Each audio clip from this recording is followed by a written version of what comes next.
ఇప్పుడు ఎవరు ప్రజలు నమ్మే ప్రసక్తి లేరండి. గతంలో పోల్చుకుంటే 2014లో అందరూ కలిసి ఒకేసారి వచ్చారు. జనసేన అవ్వచ్చు, బీజేపీ అవ్వచ్చు, టీడీపీ అవ్వచ్చు. 2014లో వచ్చారు. 2014లో వచ్చేటప్పుడు వాళ్ళు ఇచ్చిన హామీలు కానీ సుమారు 400 దాటి ఎన్నో హామీలు ఇచ్చారు. అందులో కనీసం ఒక 10% కూడా వాళ్ళు ప్రజలకు మేలు చేయలేదు, అమలుపరచలేదు అసలు అవి. ఆ తర్వాత 2019కి వచ్చేటప్పటికి వాళ్ళు అమలుపరచలేదు, నేను కూటమిలో ఇది అయిపోయిందని చెప్పి పవన్ కళ్యాణ్ చెప్పి బయటికి రావడం, ఇండివిజువల్గా పోటీ చేయడం కూడా చూశారు. కానీ ప్రజలు వాళ్ళు చీకొట్టి టీడీపీకి 23 సీట్లతో కూర్చుని పెట్టారు, జనసేనకి అస్సలు సీట్లు లేకుండా కూర్చుని పెట్టారు. జగన్మోహన్ రెడ్డి పరిపాలన నమ్మి అలా జగన్మోహన్ రెడ్డి మంచి చేస్తారనే ఉద్దేశంతోనే 2019లోన ప్రజలు 151 సీట్లతో నిల్చుని పెట్టారు. ఇప్పుడు కూడా ప్రజలు మళ్ళీ 2024లో కూడా ప్రజలు జగన్మోహన్ రెడ్డినే కోరుకుంటున్నారు. ఇప్పుడు వాళ్ళు ముగ్గురు కాదు కదా, 10 మంది వచ్చినా ప్రాబ్లం లేదు, కాంగ్రెస్ వాళ్ళు అందరూ కలిసి వచ్చినా ప్రాబ్లం లేదు. ఎందుకంటే జగన్మోహన్ రెడ్డి ఇచ్చిన హామీలు 99% పూర్తి చేశారు.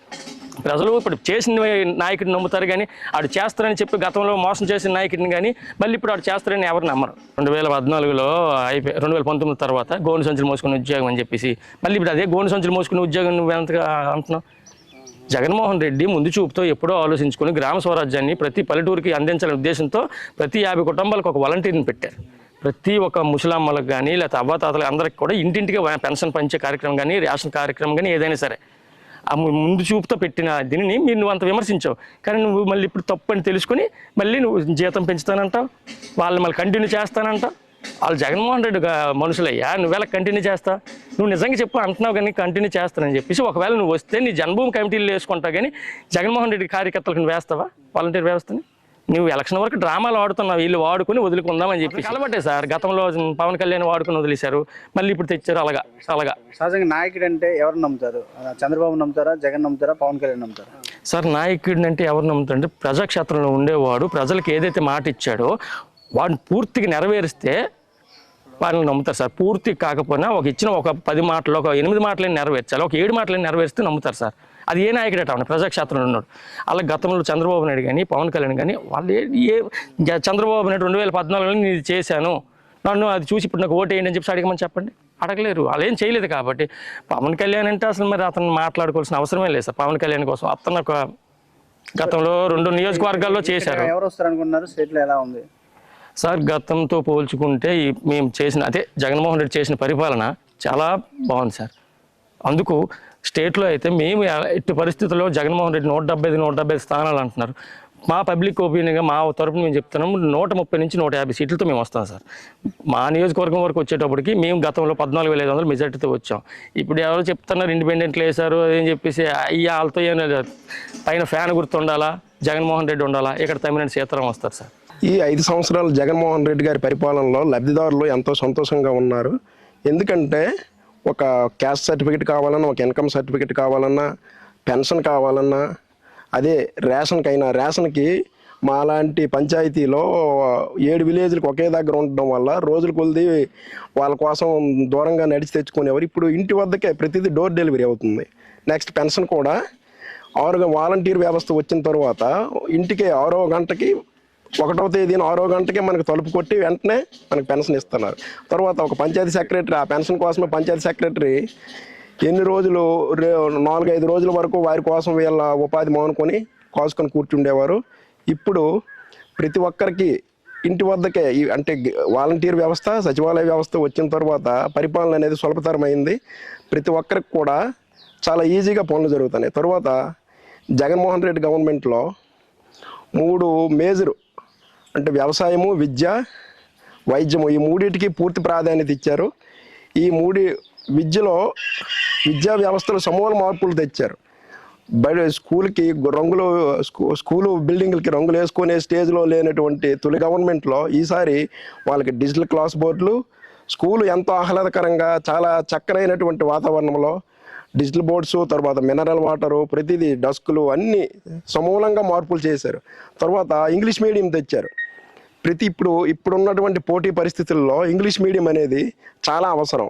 ప్రపంచంతో పోటీ పడాలంటే ఇంగ్లీష్ మీడియం అవసరం.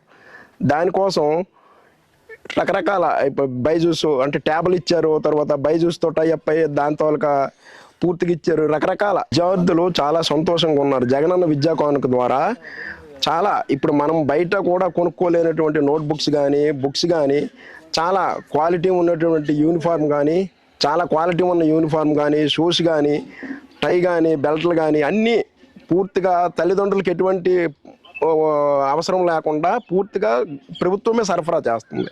తర్వాత విద్యార్థులకు కూడా స్కూల్లో కూర్చోవడానికి మంచి డెస్కులు కానీ ఇవన్నీ ఏర్పాటు చేశారు. విద్యా వ్యవస్థ కూడా చాలా బాగుంది. పిల్లలు చాలా ఆనందంగా ఉన్నారు. ప్రజలకి నాయకుడు అంటే ప్రజలకు ఎప్పుడూ అందుబాటులో ఉండాలి. ఇప్పుడు పవన్ కళ్యాణ్ కానీ, చంద్రబాబు నాయుడు కానీ ఎలక్షన్ 4 రోజులు తిరిగేసి ఒక 4 రోజులు కనిపించి మళ్ళీ సంవత్సరం వరకు వారు కనిపించరు. కానీ జగన్ ఎప్పుడు జనాల్లోనే ఉన్నాడు, జనంతోనే ఉన్నాడు. 14 సంవత్సరాలు సీఎంగా చేసినటువంటి చంద్రబాబు నాయుడు ఇచ్చినటువంటి హామీలన్నీ కూడా మోసపూరితమైనవి. చంద్రబాబుని విశ్వసించేటటువంటి పరిస్థితే లేదు, ఎవరూ నమ్మరు. ఎందుకంటే సీఎంగా సీట్ ఎక్కినంత వరకే హామీలు ఇస్తాడు, కూర్చున్న తర్వాత అన్నీ మర్చిపోతాడు, ఎవరికి ఏమీ చేయడు. అందువల్ల ఈ 5 సంవత్సరాల్లో దమ్మున్న నాయకుడు జగన్మోహన్ రెడ్డి అన్నీ ఇచ్చినటువంటి ప్రతి హామీని నెరవేర్చాడు. అందుకే జనాల్లో ఎప్పుడు ఉంటాడు కాబట్టి జగన్మోహన్ రెడ్డినే సీఎంగా జనాలంతా కోరుకుంటున్నారు. మెయిన్ జన్మభూమి కమిటీలు అని చెప్పేసి ఇప్పుడు ఇతను మనం ఒక పెన్షన్కి అప్లై చేయాలంటే ఒక జన్మభూమి కమిటీ వాళ్ళ దగ్గరికి వెళ్ళడం, వాళ్ళ సంతకాలు చేయడం ఇవన్నీ గతంలో ఉండి. కానీ ఇప్పుడు ఏంటంటే డైరెక్ట్ సచివాలయం వ్యవస్థ ఉంది. అందులో దగ్గర ఒక 20 మంది మన సచివాలయం స్టాఫ్ని వేశారు. ఒక సంతకం లేకుండా కనీసం ₹1 కూడా కట్టకుండా విత్ ఇన్ సెకండ్లో మన సచివాలయంకి వెళ్తే పెన్షన్ అప్లై చేయడం జరుగుతుంది. అలాగే అప్పుడు పెన్షన్లు వచ్చేటి ఏం చేశారంటే ఏదో ఒక సిగ్నల్ ఉన్న దగ్గర ఒక చెరువుకో లేకపోతే ఒక గడ్డగొట్టుకో వెళ్ళి ఈ జనాలంతా ఒక సెక్యూరిటీతో వెళ్ళడం, అక్కడికి వెళ్ళి ఆ ఎండలోనే కూర్చొని పెట్టడం, ఉదయం 7 గంటల నుంచి సాయంత్రం 7 గంటల వరకు పెన్షన్లు ఇచ్చేవాళ్ళు. కానీ ఇప్పుడు ఏముందంటే మన వాలంటీర్ వ్యవస్థ వచ్చే నుంచి కూడా అసలు నిజంగా మనం ఆ టైంకి లెగిస్తామో లేకపోతే తెలియదు. కానీ మన వాలంటీర్ వ్యవస్థ వచ్చే నుంచి కూడా ఉదయాన్నే నేరుగా ఇంటికి వచ్చి అమ్మ తలుపు తట్టి కూడా మీకు పెన్షన్ వచ్చింది మీరు లేవండి అమ్మ అని చెప్పి డైరెక్ట్గా ఇంటికి వచ్చేస్తాను. ఇంకంతకంటే ఇంకేం కావాలండి ప్రజలకి? ఇప్పుడు ఏదో చంద్రబాబు నాయుడు అంటాడు నాకు ఓటేయండి, నేను గెలిపించండి, నేను ఇంతకంటే జగన్మోహన్ రెడ్డి కంటే అభివృద్ధి చేస్తానని. ఆడేం అభివృద్ధి చేస్తాడండి? ఆడు చేస్తానంటాడు, కానీ ఆల్రెడీ జగన్ చేసి పెట్టాడు కదా, మరి ఇంకేం చేస్తాడు? జగన్మోహన్ రెడ్డి ఏంటంటే వాడు చేస్తానంటాడు, కానీ నేను అభివృద్ధి చేశాను, నేను చేసి పెట్టాను కాబట్టి మీకు నా లబ్ధి నా పథకాలు మీ అందరికీ నచ్చితేనే నాకు ఓటేయండి. ఎందుకంటే నమ్మే ప్రజలైతే మాత్రం నమ్మేది ఇంట్లోనైతే లేరు. ఎందుకంటే గతంలో చంద్రబాబు నాయుడు అంటే కొన్ని వేల హామీలు ఇచ్చాడు, కనీసం అందులో ఒక 5% నెరవేర్చాడు. ప్రజలైతే నాకు తెలిసి ఎవరు నమ్మే పరిస్థితుల్లో అయితే లేరు. ఎందుకంటే అందరూ జగనే. ఎందుకంటే నేను అభివృద్ధి చేసి ఉన్నాడు, నాకు అవకాశం ఇవ్వండి నేను చేస్తాను అంటాడు చంద్రబాబు నాయుడు. కానీ మన జగన్మోహన్ రెడ్డి ఆల్రెడీ చేసి ఉన్నాడు. 100% జగన్మోహన్ రెడ్డి గెలుస్తాడు. ఎక్కడ 100% తమ్మినేని సీతారాం గెలుస్తాడు. గతంలో వచ్చిన మెజార్టీ కంటే ఇంకా ఎక్కువ మెజార్టీ వస్తుంది. మన 22వ తారీఖు నామినేషన్ వేసినాము, అంత జనం ఎప్పుడు కూడా మేము చూడలే. తమ్మినేని సీతారాంకి వచ్చిన జనం అంత జనాన్ని ఎప్పుడు మేము చూడలే. అందులో ఒక 60% వచ్చిన జనాల్లో 60% ఓటు వేసినా కూడా ఈరోజు 10,000 నుంచి 15,000 మెజార్టీతో ఇవాళ మా ఆంధ్రవలస నియోజకవర్గం వైసీపీ జెండా ఎగురుతుంది. మన తమ్మినేని సీతారాం ఈజీ గెలుస్తాడు. కూటమి అనేసరికి గతంలో కూడా 2014లో ఒక టీడీపీ అయితేనేమి కానీ, జనసేన కానీ, లేకపోతే బీజేపీ అయితేనేమి కానీ, సిపిఐ, సిపిఎం రాష్ట్రంలో ఉన్నటువంటి అన్ని పార్టీలు కలిసి 2014లో ఇదే కూటమిగా వచ్చారు. అప్పుడు ఎన్నో హామీలు చంద్రబాబు నాయుడు ఆయన ఇచ్చినటువంటి 600 హామీల్లో ఒక 10% హామీలు కూడా అమలు పరచలేకపోయారు. గవర్నమెంట్ ఫెయిల్ అయిపోయింది. అందుకు తను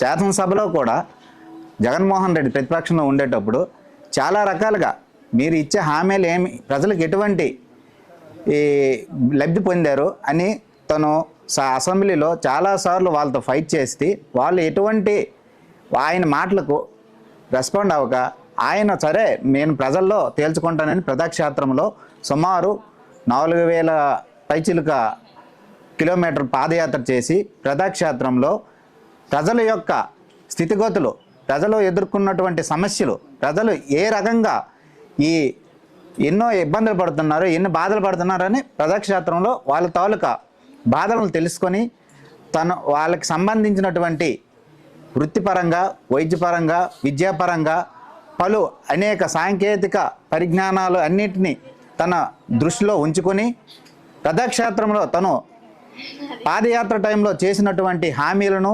2019లో ప్రజలకు ఎటువంటి మేలు చేయగలననే ఒక మేనిఫెస్టో తయారు చేసుకొని రూపకల్పన చేసుకొని దాన్ని ఆధారంగా ప్రజలకు నన్ను ఒక్కసారి నమ్మండి, నేను మళ్ళీ 2019లో నన్ను గెలిపించండి, మీకు ఇచ్చినటువంటి బడుగు బలహీన వర్గాలకు కానీ పేదలకు కానీ విద్యార్థులకు కానీ అవ్వాతాతలకు కానీ లేకపోతే చిన్నపిల్లల నుంచి పుట్టినప్పటి కడుపులో బిడ్డ పడినప్పటి నుంచి చనిపోయే వరకు ప్రతి ఒక్క లబ్ధిదారునికి లబ్ధి పొందేటట్లుగా నేను చేస్తాను, నన్ను నమ్మండి అనేసి ప్రజలను కోరాడు. ఆ రకంగా జగన్మోహన్ రెడ్డిని 2019లో ప్రజలు నమ్మి 151 స్థానాలకి కైవసం చేసుకున్నారు.